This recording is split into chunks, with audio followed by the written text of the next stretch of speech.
প্রার্থী পরিচিতির সভায় তৃণমূল কংগ্রেসের মহিলা কর্মী সমর্থকদের জয় জয়কার। আজ চোপড়া ব্লকের সোনাপুর এবং মাঝিয়ালি অঞ্চলের দুই জায়গায় দার্জিলিং লোকসভা কেন্দ্রের তৃণমূল প্রার্থী গোপাল লামার পরিচিতির সভায় দুই অঞ্চলের তৃণমূল মহিলা সমর্থকদের উপস্থিতির হার ছিল চোখে পড়ার মতো।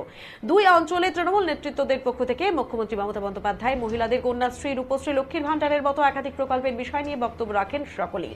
চোপড়া এলাকার বিভিন্ন অঞ্চলে শেষ মুহূর্তের নির্বাচনী সভা রয়েছে তৃণমূল কংগ্রেসের পক্ষ থেকে। আর আজকের এই দুই পরিচিতি সভাতে জয় জয়কার তৃণমূল মহিলা সমর্থকদের, উপচে পড়া ভিড় মহিলা সমর্থকদের আর খুশি দুই অঞ্চলের তৃণমূল নেতৃত্ব। বিগত লোকসভা নির্বাচনে সোনাপুর এবং মাঝিয়ালি অঞ্চল বিজেপির তৃণমূলের চেয়ে অনেক ব্যবধানে এগিয়ে ছিল, তবে 24-এর লোকসভা নির্বাচনে বিজেপিকে পেছনে ফেলে এগিয়ে যেতে মরিয়া এই দুই অঞ্চল নেতৃত্ব। মহিলাদের এই স্বতঃস্ফূর্ত উপস্থিতিতে হতবাক চোপড়ার বিধায়ক হামিদুর রহমান এবং চোপড়া ব্লক তৃণমূল কংগ্রেসের সভাপতি প্রীতি রঞ্জন ঘোষ।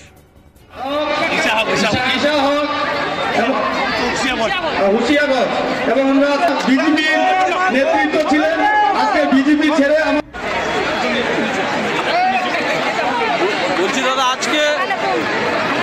আজকে জোরালো কর্মসূচি দেখা গেল চোপড়ায়, কি বলবেন? এমপি দার্জিলিংকে টাইম দিচ্ছে, কারণ দার্জিলিংটাকে ভালোভাবে ভেঙে দিয়েছে উনি। আমরা বলছিলাম যে আপনি যা থেকে আসবেন একবার করে, যা থেকে লোকেরা এটা বলতে না পারে যে এমপিকে ভোট দিব আমাদের অঞ্চলে আসলো না। তাই আমরা একের দিনে 2-3 করে প্রোগ্রাম করেছি এবং এমপি সাহেব এসেছিল, বাকি আমরা সবাই মিলে ওনার সহযোগিতা করে রেখেছি। আজকে দুটো মিছিলেই মহিলাদের সংখ্যা বেশি দেখা যাচ্ছে, কি বলবেন? কারণ এটা তো নতুন করে নয়, দিদি তো মহিলাদেরকে নিয়েই লড়াইটা। বেটা ছেলেরা তো আমরা অনেকেই আছি, আমাদের সমাজে বেটা ছেলেরা অনেকেই বেইমান আছে, অনেকেই কাপুরুষ আছে।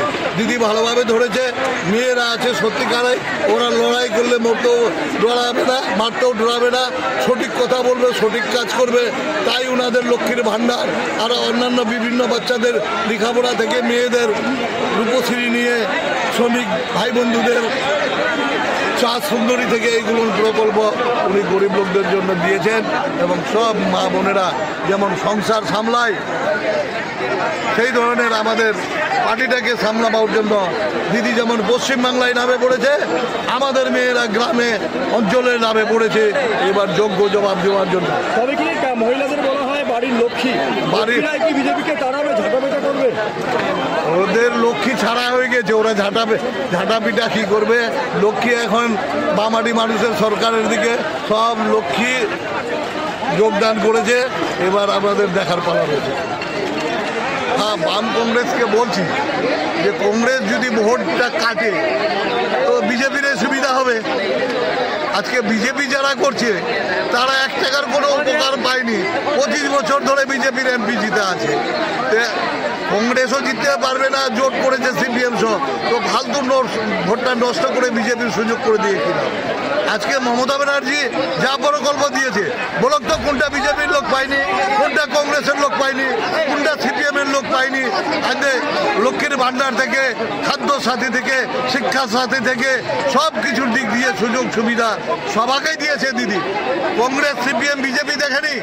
পশ্চিমবাংলার মানুষ যদি বলে আমার মানুষ, তো পশ্চিমবাংলার একটা দেবতা আছে, পশ্চিমবাংলার একটা ফেরেশতা আছে, সেটা মমতা ব্যানার্জি।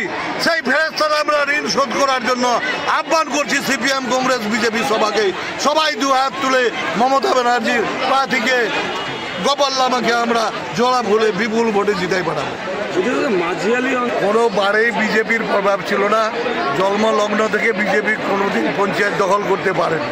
ওরা মুখ দিয়ে ফাটার ফুটুল করে বেড়ায়, 2-1টা মারদান করে বেড়ায়, ভাবছিল লোক আছে, লোক কোনো কিছু নয়।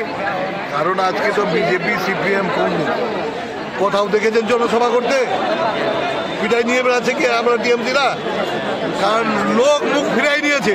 এরা যে বেইমান, এরা যে লোকের সঙ্গে চিটিংবাজি করেছে, লোকেকে ধোঁকা দিয়েছে।